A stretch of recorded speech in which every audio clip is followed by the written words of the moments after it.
Welcome. Let's walk through how to create your first campaign on Adcash. Once you're logged in, click on Create a Campaign. Start by giving your campaign a name so you can easily find it later. Next, choose your targeting settings. You can select devices, countries, and even regions if you'd like. As you narrow your targeting, the Inventory Forecast widget will show you how much reach your campaign will have. The more narrow the targeting gets, the less traffic you'll be exposed to, so be aware of this and try to find a good balance. After that, decide on your traffic sources. You can run your ads only on Adcash's direct publisher traffic, or expand to include partner networks for broader reach. Optionally, you can refine your audience with interests and website categories, and adjust your content, device, and connection type targeting.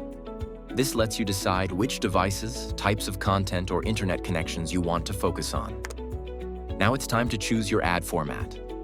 Adcash platform offers 6 ad formats to choose from. For pop under ad format, the only requirement is a landing page, whereas other formats may need a combination of image, banner, video, or text creatives. Next, it's time to set your budget and bids.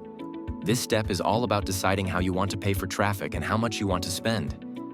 You can choose between CPM, CPC, or CPA target bidding, though remember that CPC isn't available for pop under campaigns. If you're able to track conversions, we recommend going with CPA target, since it automatically optimizes your campaign for the best results. If you select CPM, you'll be using our quality tier bidding system, which lets you set different bid levels for each country, so you're always paying the right price for the traffic you get. Next, you can set your budget and limitations. Decide how much you'd like to spend in total or per day, and whether your campaign should run 24/7 or on a custom schedule. You can also add cappings on impressions or daily spend to keep full control over your budget. Once you've set everything, double-check your settings in the overview section. When you're ready, hit Create a Campaign. Your campaign will then be reviewed by our compliance team, and once approved, it'll go live. Now sit back, relax, and watch your campaign perform.